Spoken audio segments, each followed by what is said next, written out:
కాంగ్రెస్ కార్యకర్తలు నేతలు ఎస్ఐఆర్ పై అప్రమత్తంగా ఉండాలన్నారు టీపీసీసీ వర్కింగ్ ప్రెసిడెంట్ జగ్గారెడ్డి. ఎస్ఐఆర్ పై సంగారెడ్డి నియోజకవర్గ కాంగ్రెస్ కార్యకర్తలతో జగ్గారెడ్డి సమావేశం నిర్వహించారు.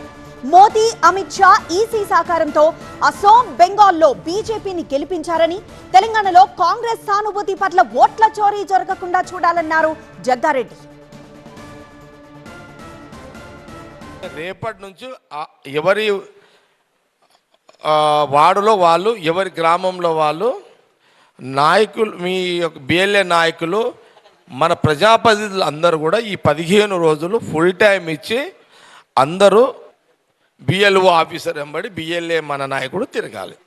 ప్రధానమంత్రి మోడీ గారు, అమిత్ షా గారు ఎలక్షన్ కమిషన్ అడ్డం పెట్టుకొని మొన్న అస్సాం ఎలక్షన్ కానీ, లేకపోతే కలకత్తా ఎలక్షన్, బెంగాల్ ఎలక్షన్ కానీ అటో ఇటో 80 లక్షలు, కోటి ఓటర్స్ని కొంత డిఫరెంట్ అని తీసుకొచ్చి తక్కువ ఓట్లతో పార్లమెంటు సీట్లు, అధికారాన్ని, అటు ఎమ్మెల్యే రాష్ట్రాలను గెలిపించుకునే ప్రయత్నం చేసుకుంటున్నారు. వాళ్ళు సక్సెస్ అవుతున్నారు.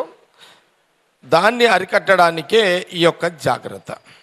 దొంగ ఓట్లు పోతే పోవాలని అంతా ఓకే, కానీ మన ఓట్లు దొంగలించబడద్దు. కాంగ్రెస్ పడే ఓట్లు, కాంగ్రెస్ అభిమాన ఓట్లు,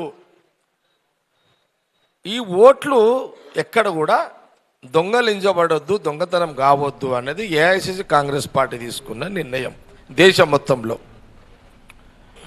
ఈ 15 రోజులు అంటే రేపటి నుంచి మొదలుకుంటే ఫుల్ టైం ఇవ్వాల్సి వస్తుంది.